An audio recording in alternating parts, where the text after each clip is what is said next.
Utsman pengkhianat atau pejuang? Pecundang atau pejuang? Pecundang. Dapat penghargaan dari Belanda kok pejuang. Mana ada pejuang yang dapat penghargaan dari Belanda. Menurut saya beliau adalah antek-antek Belanda. Jadi kalau Habib Utsman kemudian punya kedekatan dengan Belanda, ketika itu dituduh sebagai antek Belanda, tuduhan tersebut terlalu naif. Kalau Habib Utsman dekat dengan Belanda, kita nggak mengatakan beliau sebagai antek Belanda, terus kita bilang apa? Sahabat Belanda, muhibbin Belanda, malah Habib Utsman jadi bagian Belanda. Terus kita bilang apa? Terlalu mengada-ada. Fitnah itu terlalu keji dan kejam, saudara. Kok fitnah? Tadi Bung Rizik mengakui kalau Habib Utsman dekat dengan Belanda. Ya, Habib Utsman memang ada kedekatan.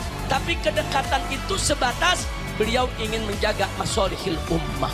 Menjaga masolihil ummah bukan dengan bekerja sama dengan musuh, tetapi melakukan perlawanan kepada musuh. Bung Rizik, ente memaksakan sekali. Itu namanya antek-antek penjajah. Dan itu yang dilakukan oleh Mufti Batavia. Iya, sampai beliau mendapatkan lencana, ya, sampai mendapatkan bintang salib singa. Ya, Belanda secara resmi mengakui Habib Utsman sebagai Mufti Batavia. Nah, termasuk Mufti Batavia juga digaji oleh Belanda. Habib Utsman nggak terima gaji dari Belanda, saudara. Habib Utsman menolak, nggak mau terima gaji dari Belanda. Nah kemudian, saudara, begitu Senok Hugron datang, saudara, Senok Hugron ini yang mengusulkan kepada Belanda untuk menggaji Habib Utsman. Gitnya antum itu kan teman akrabnya Senok Hurgone, sahabat baik Mufti Batavia, dibayar tiap bulan 100 gulden sama Belanda. 7 gajinya Senok Hurgone. Nah, tapi Habib Utsman tetap menolak, ya, Pak. Habib Utsman nggak terima gaji dari pemerintah Belanda, saudara. Itu ijtihadnya Habib Utsman, itu sikapnya Habib Utsman, saudara. Beliau nggak mau makan uang dari Belanda, ya, Pak. Masa sih? Udah pakai itu lencana, udah pakai itu medali, masa nggak nerima gaji? Tapi jabatan itu diterima oleh Habib Utsman. Kenapa? Lihifdzil ummah, untuk menjaga umat, saudara. Jabatan diterima, gaji nggak diterima, gimana itu? Gimana logika kalian? Jabatan dari Belanda diterima, gaji nggak diterima. Lebih bagus nerima gaji tapi nggak nerima jabatan daripada nerima jabatan nggak nerima gaji.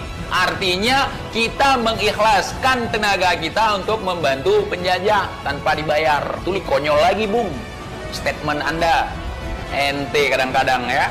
Ini fitnah murahan, saudara. Seolah-olah Habib Utsman itu anti jihad, Habib Utsman itu mengharamkan jihad, Habib Utsman itu nggak suka jihad. Tidak ada mengharamkan jihad, tetapi mengklaim bahwa gerakan-gerakan rakyat yang mengatasnamakan jihad sebagai bentuk keonaran. Beliau tidak berfatwa kalau jihad itu salah, tetapi mengatakan bahwa gerakan rakyat yang terjadi di Cilegon waktu itu, ada peristiwa geger Cilegon, beliau mengatakan bahwa itu bukan jihad, itu keonaran melawan pemerintahan yang sah. Artinya beliau sebagai penyambung lidah Belanda, makanya diberikan medali salib singa, salib pala singa. Kalaupun kemudian Habib Utsman bin Yahya mendapatkan bintang kehormatan dari Belanda, itu apa, bintangnya itu ditaruh di pantat sama beliau.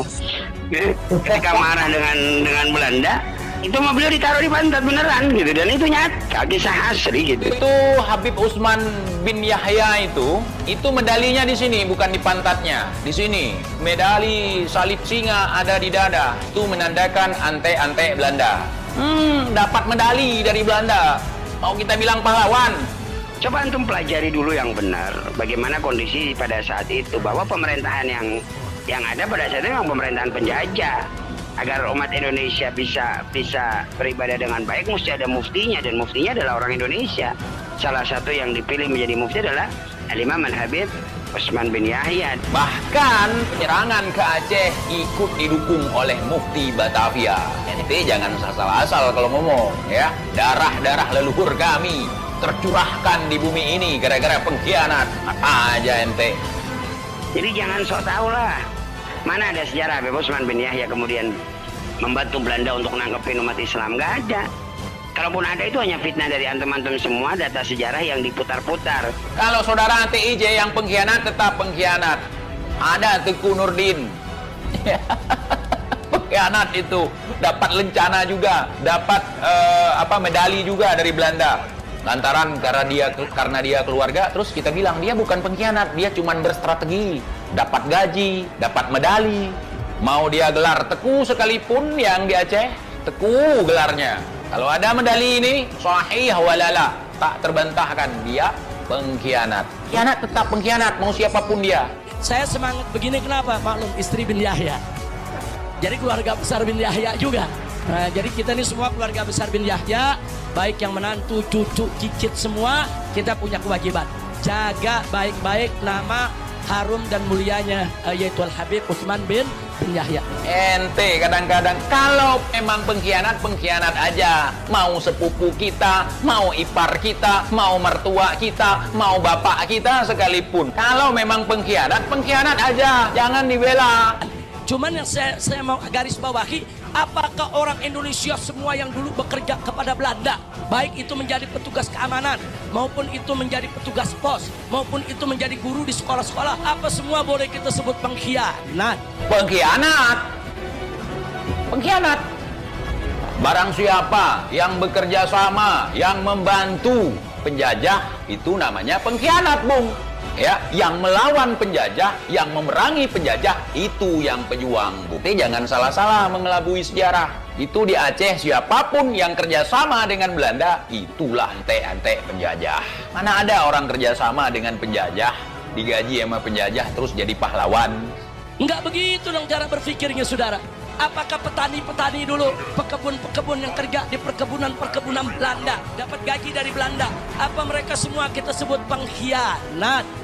Nah, jadi cara berpikir tuh jangan naif, saudara. Maka itu saya katakan sekali lagi, Habib Utsman bin Yahya adalah pejuang. Pengkhianat dong, ngapain kerja sama Belanda? Ngapain jadi budak Belanda? Melawan dong, di saat seluruh Indonesia melakukan perlawanan atas agresi Belanda, ya melawan, bukan tunduk kepada Belanda. Kalau tunduk kepada Belanda, itu namanya tak berkhianat kepada tanah air. Sejarah mereka otak-atik dan mereka bolak-balik. Arogan dan suka berbohong serta suka berdusta atas nama Allah Subhanahu wa taala dan Rasulnya Muhammad SAW. Itulah tabiat mereka. Para habaib, demikianlah untuk kali ini, semoga bermanfaat. Bagi yang baru bergabung jangan lupa subscribe, like, share dan komentarnya. Wassalam dari saya.